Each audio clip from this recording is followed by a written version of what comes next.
Good morning. My name is Peter Panegas. I'm a professor of emergency medicine and neurology at Washington University School of Medicine in St. Louis, Missouri. And it's my pleasure to be with you this morning at the California State Stroke Summit. Over the next several minutes, I'm going to talk to you a little bit about driving system change with quality improvement in the stroke world, and talk a little bit about my experience at an individual hospital level, how we applied our experience at a single hospital to our regional hospital system, and then really kind of focus our time that we have this morning on national initiatives under the guidance of the American Heart Association. These are my disclosures. I have nothing to disclose.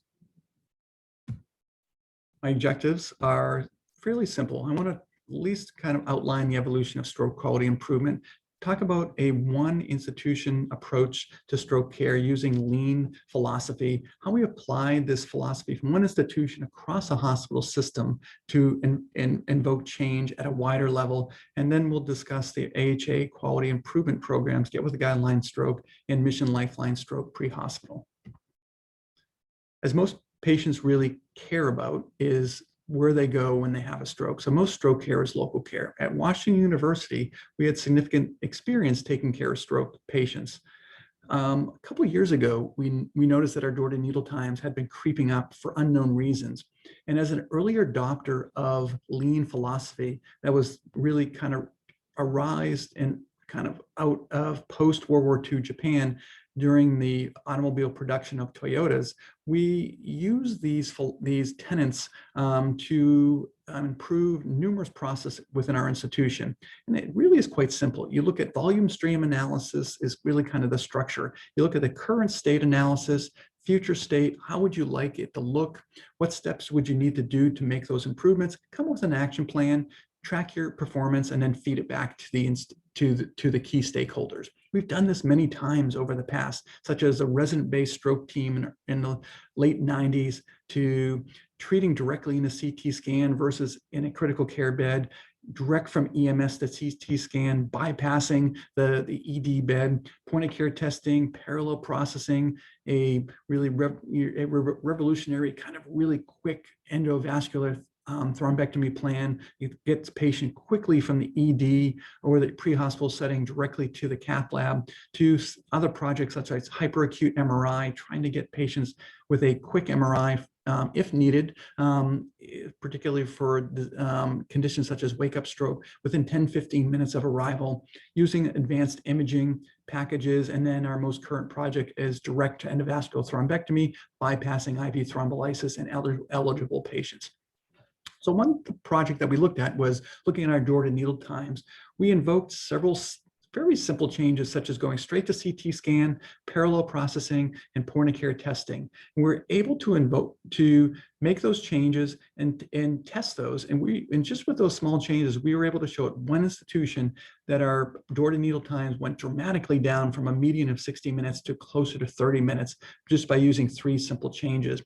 And we noted that over time, with each incremental process improvement event, that our door-to-needle times quickly went down. And as a result, they've gone down from about 80 minutes back in the late 90s to sustainable 20 to 30 minutes over the last 5 to 6 years, just using these process improvement events. We applied our experience from one hospital across our hospital system, the 13 hospital system across a bi-state region in Missouri and Illinois.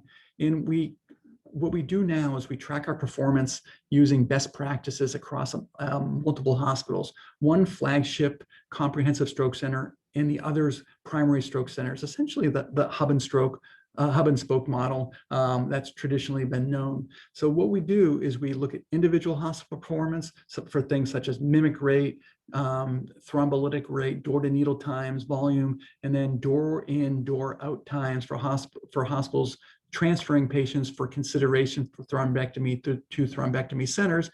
We look at individual hospitals and we look at collective system metrics. And for the first time, we're trying to drive a large ship all in a single direction by using multiple components of hospitals to improve care across a system. And this has really kind of revolutionized stroke care in our region.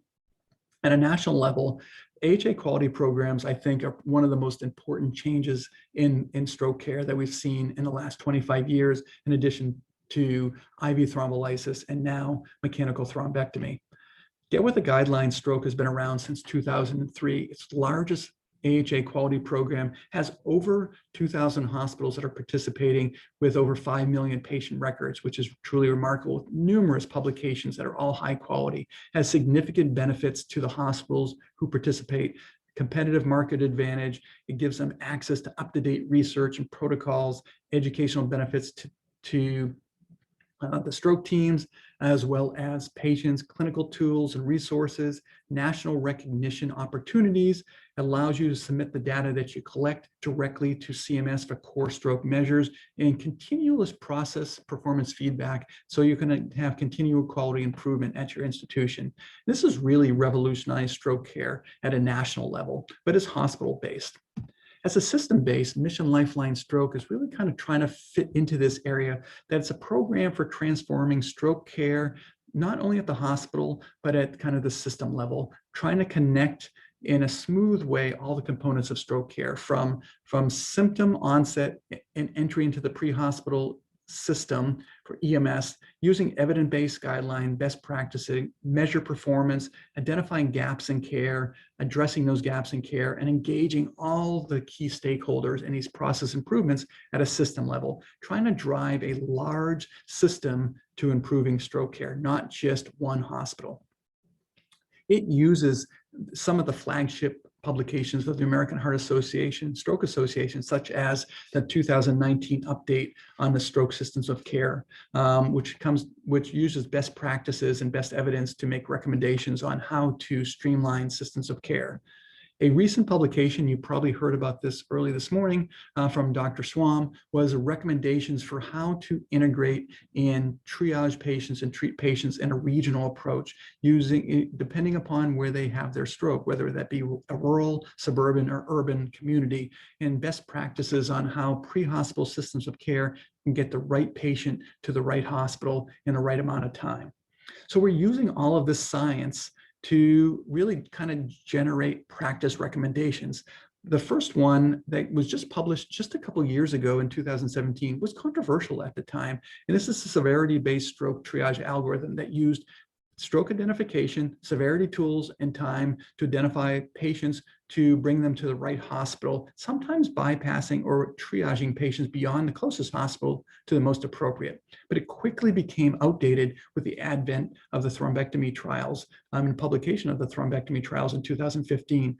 So it was updated and re-released in 2020, recognizing new science, using image selection, extended treatment windows, and the challenges and uncertainty in an EMS environment, how to get the right patient to the right hospital, which often involved re-triaging patients to not necessarily the closest, but the most appropriate hospital. So as we start to do this pre-hospital care and get patients through to the right hospital, Get With a Guideline Stroke has been adding pre-hospital components and has the ability to have Mission Lifeline reports that will actually able to demonstrate how a system is doing, or an EMS system is doing, based upon certain metrics, things such as first medical contact to thrombolytic, which is really a complex metric looking at things such as presentation, on-scene time, transport time, CT time, door-to-needle time, is a stroke, severity stroke screen performed, is documentation last known well, and then 14 others Get With a Guideline Stroke pre-hospital metrics that are being collected by many hospitals who have opted to collect these measures to look at a larger system approach to stroke care, not only hospital-based. As we can see, this just shows that these pre-hospital metrics as an aggregate in Get With a Guideline are increasingly being benchmarked because we're collecting more data. We're now able to identify and come up with what would be best practice levels across a large system and region. And the number of hospitals collecting pre-hospital data has grown tremendously over the last couple of years. So now the future of Get With the Guideline Stroke and Mission Lifeline Stroke is exciting.